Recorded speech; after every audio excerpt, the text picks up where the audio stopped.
মহাকুম্ভের পর এবার শিবরাত্রিরে ঘুরে আসুন গঙ্গাসাগরের কপিলমুনির আশ্রম থেকে। আর এই ভিডিওতে রয়েছে কপিলমুনির আশ্রমের সন্ধ্যা আরতি।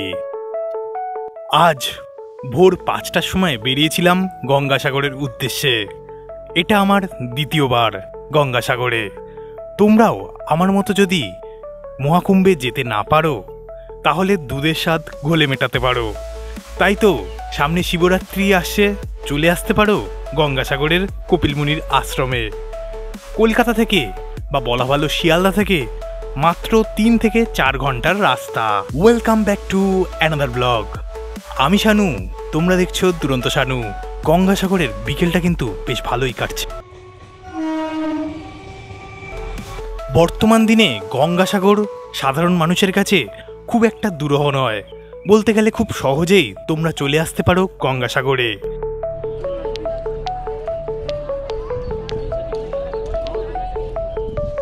শিয়ালদা থেকে ট্রেন ছিল 7:14। যখন আমি শিয়ালদা স্টেশনে পৌঁছলাম তখন নামখানা লোকাল অলরেডি দিয়ে দিয়েছিল, সেটাতেই আমরা চেপে বসলাম। চেপে বসার পরে বেশ কিছুক্ষণ পর ট্রেনটা ছেড়ে দিল। 2 মিনিট লেট ছিল, যেটা স্বাভাবিক। যাই হোক, লক্ষ্মীকান্তপুরে 9:10-15 মধ্যে ঢুকিয়ে দিয়েছিল। আর লক্ষ্মীকান্তপুরে প্রত্যেকটা নামখানাগামী ট্রেন 15 মিনিট করে হল দেয়। তো আমাদের ট্রেনটাও যথারীতি 15 মিনিট হল দিয়েছিল। তারপর সেখান থেকে নামখানা স্টেশনে পৌঁছতে সময় লেগে গেল 10:10। যাই হোক, 10:10-এ নামখানা স্টেশনে নেমে সেখান থেকে বেরিয়ে আবারও টোটো ধরে চলে এলাম নামখানা ঘাটে। নামখানা ঘাট আসতে সময় লাগলো ওই 5 মিনিট মতো, আর ভাড়া নিল 15 টাকা পার হেড। যাই হোক, সেখান থেকে প্রায় 1 ঘন্টা মতো ওয়েট করতে হলো আমাদের লঞ্চের জন্য, কারণ লঞ্চ ছাড়লো 11টার সময় আর আমরা ঘাটে পৌঁছে গেছি 10:15 কি 20 হবে। যাই হোক, আমাদের লঞ্চ 11টার সময় বা 11:10-এ ছাড়লো।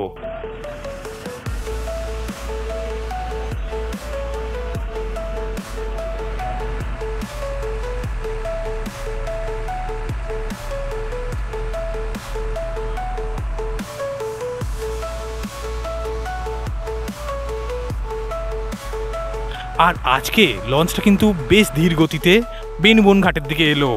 তাও তোমরা বলতে পারো 12:10 বেজে গিয়েছিল।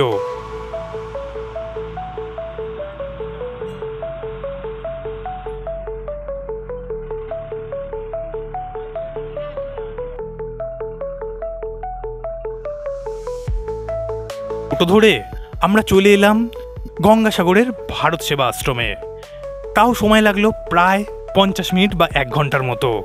ফলে বুঝতেই পারছো, মোটামুটি আমরা ওই 1:05-10-এর মধ্যে ভারত সেবা আশ্রমে ঢুকে গিয়েছি। ভারত সেবা আশ্রমে ঢুকে বেশি দেরি না করে আজকে আমরা গঙ্গাসাগরের স্নানটা সেরেই নিয়েছি।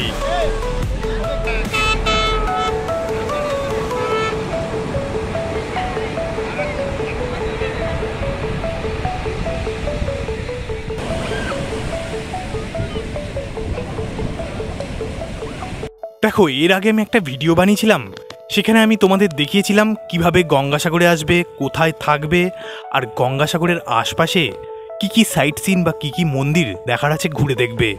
সেগুলো তো হলো, কিন্তু তোমরা অনেকেই জানতে চাইছিলে যে গঙ্গাসাগর আসার জন্য নামখানা থেকে আসলে সুবিধা হয় না কচুবেড়িয়া ঘাট দিয়ে আসলে সুবিধা হয়। তা আমি আজকে তোমাদের সেটাই তুলে ধরবো। দেখো, সময়ের দিক দিয়ে দেখতে গেলে আর টাকার দিক দিয়ে দেখতে গেলে, এই 2 দিক দিয়ে দেখতে গেলে কচুবেড়িয়া ঘাট দিয়ে আসলে তোমাদের কিন্তু দুটোই সেফ হবে।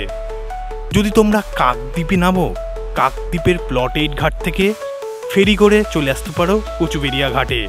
আর সেই কচুবেড়িয়া ঘাটের বাইরে থেকেই বাস ছাড়ে। সেই বাস একদম সোজা চলে আসে নামখানা বাস স্ট্যান্ড বা বলতে পারো গঙ্গাসাগর বাস স্ট্যান্ড, যেটা কপিলমুনির আশ্রম বা বলা ভালো ভারত সেবা আশ্রমের একেবারেই কাছে। তো তোমরা যদি এই পথে আসো তাহলে তোমাদের অনেকটা খরচা কম হবে। শিয়ালদা থেকে নামখানা মাত্র 25 টাকা, আর বাসে 40 টাকা মতো নেবে, আর ফেরি 9-10 টাকা মতো নেয়। তো এইটা সব থেকে কম খরচায় তোমরা আসতে পারো। এছাড়া যদি তোমরা আমাদের মতো একটু সাগর পথে ঘুরে আসতে চাও তাহলে অবশ্যই বলবো নামখানা স্টেশনে নেমে সেখান থেকে নামখানা ঘাট, সেখান থেকে ফেরি করে চলে আসতে পারো বেনবন ঘাটে। এই বেনুবন ঘাট আসতে ফেরি করে প্রায় 1 ঘন্টা সময় লেগে যায়। তবে তোমাদের কিন্তু এই 1 ঘন্টা একেবারেই খারাপ লাগবে না। প্রাকৃতিক সৌন্দর্য এবং সিগাল পাখি দেখতে দেখতে 1 ঘন্টা কখন কেটে যাবে তোমরা বুঝতেও পারবে না। কিন্তু ওই যে তোমাদের বললাম যে তোমরা যদি নামখানার এই ঘাট দিয়ে আসো তাহলে তোমাদের সময় এবং টাকা দুটোই বেশি লাগবে। কারণ নামখানার এই ঘাট দিয়ে আসলে তোমাদের ফেরি সার্ভিস পড়বে 40 টাকা প্রতি পার্সন। তো বুঝতেই পারছো, আর সময়টাও একটু বেশিই লাগবে। কিন্তু একটা সমস্যা কিন্তু এখানে রয়েছে। তোমরা যারা কচুবেড়িয়া বা কাকদ্বীপের প্লট 8 ঘাট দিয়ে আসবে তাদের জন্য একটা সমস্যা এই হলো যে প্লট 8 ঘাটের ওদিকের ভেসেলগুলো জোয়ার ভাটার উপর নির্ভর করে। আর ওখানে মানে বর্তমান দিনে চর পড়ে যাওয়ায় ভেসেলগুলো প্রায়ই আটকে যায়, ফলে তোমাদের সময় কম লাগার থেকে বেশি লেগে যেতে পারে। এই জন্যই আমি যতবার আসি নামখানা দিয়ে আসার চেষ্টা করি, আর তোমাদেরও সাজেস্ট করি নামখানা দিয়ে আসতে।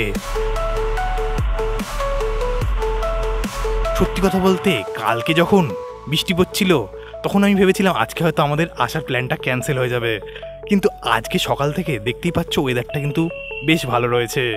গঙ্গাসাগরে কপিলমুনির আশ্রমে আসার জন্য বেনুবন থেকে তোমরা টোটো, অটো, ম্যাজিক ভ্যান এবং মারুতি ভ্যান পেয়ে যাবে। তবে টোটোর জন্য 520 টাকা লাগবে আসা যাওয়াতে, ম্যাজিক ভ্যানের ক্ষেত্রে বা মারুতির ক্ষেত্রে 900 টাকা, ম্যাজিক ভ্যানের ক্ষেত্রে 1100 টাকা, আর অটোর ক্ষেত্রে 800 টাকা বা 820 টাকা লাগবে। তোমরা যেরকম লোক আসবে বা তোমাদের যেরকম বড় গ্রুপ আসবে সেই অনুযায়ী তোমরা তোমাদের পছন্দ মতো এই জিনিসগুলো ভাড়া নিতে পারো। হ্যাঁ, 144 বছর পরে মহাকুম্ভ মেলা থাকার ফলে এবছর কিন্তু গঙ্গাসাগর বেশ কিছুটা ফাঁকা ছিল বলতে পারো তোমরা।